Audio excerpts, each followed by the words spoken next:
Merhaba arkadaşlar. Uzun zamandır tahtayla uğraşamamıştım. Havalar soğuk olduğu için, günler kısaldığı için. Bugün güneşi görünce bir proje yapalım dedik. Ahşaptan oyuncak ev yapacağız inşallah. Al kızım. Bu iş için aslında farklı bir ağaç kullanıyorum. Normalde çam kullanıyordum.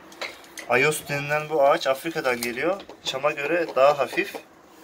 Çocuklar evlerini rahatça kaldırıp taşıyabilsin diye bu ağaçtan yapacağım. Hem de vernik vesaire koruyucu vurmadan bu ağaç kullanılabiliyor.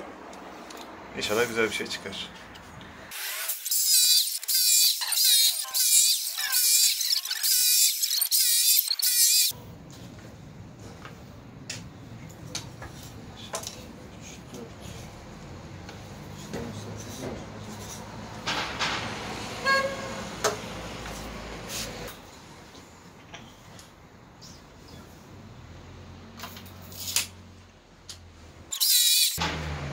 Çekil oğlum, şimdi ben kesmeden yapacağım. Çekil.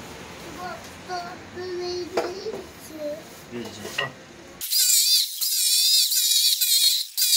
Bunlar talaş yemez ki.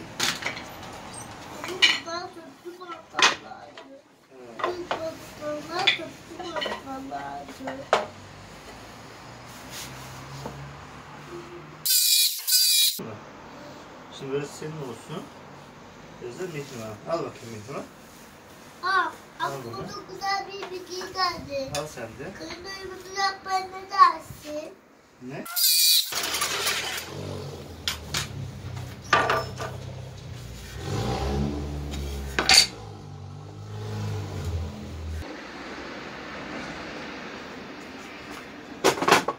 Öncelikle ev tavanlarımızdan başlayalım.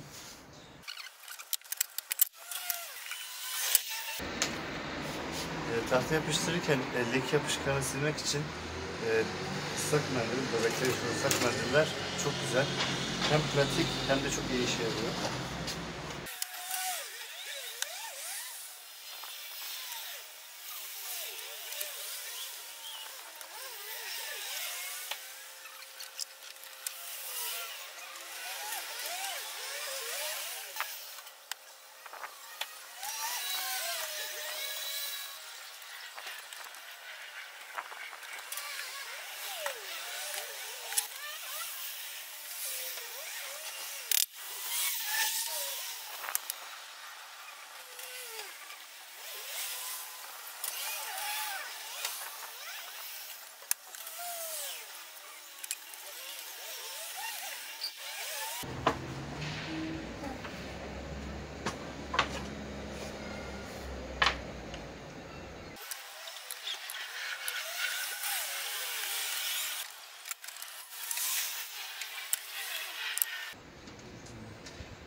İçeri mi inmek istiyorsun? Orayı bir süpür o zaman. Ne? Hadi süpür orayı o zaman. O talaşları bir süpür, kaldır.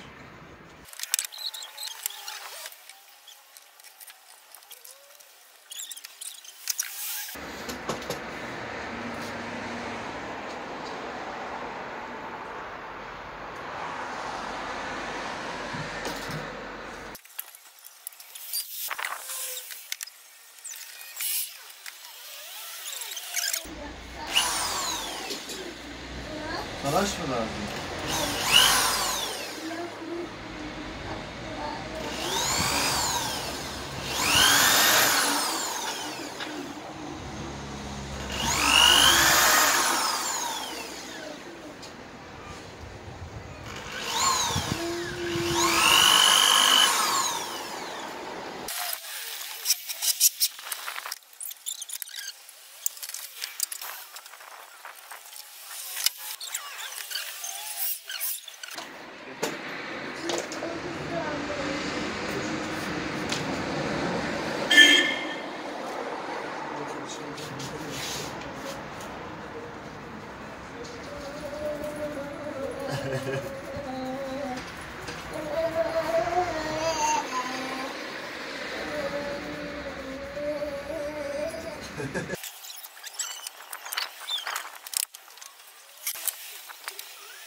Evin çatısı için, tabi buraya eğik geleceği için şuradan şöyle bir çentik alacağım.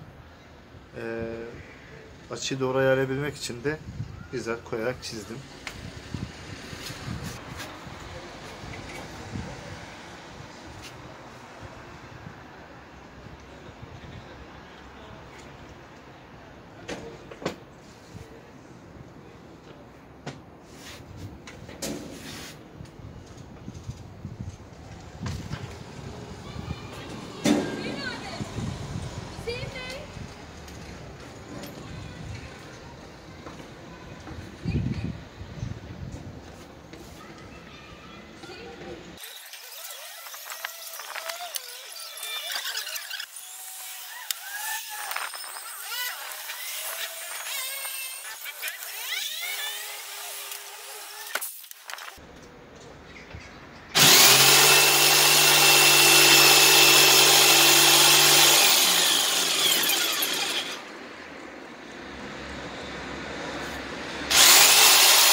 Evet, en son şekil bu şekilde.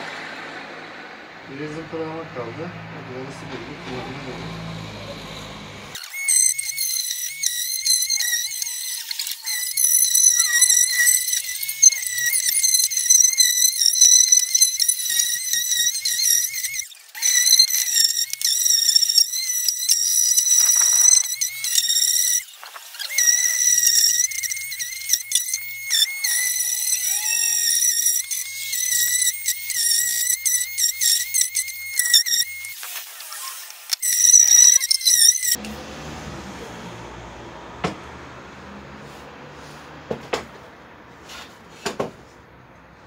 Evimiz hazır.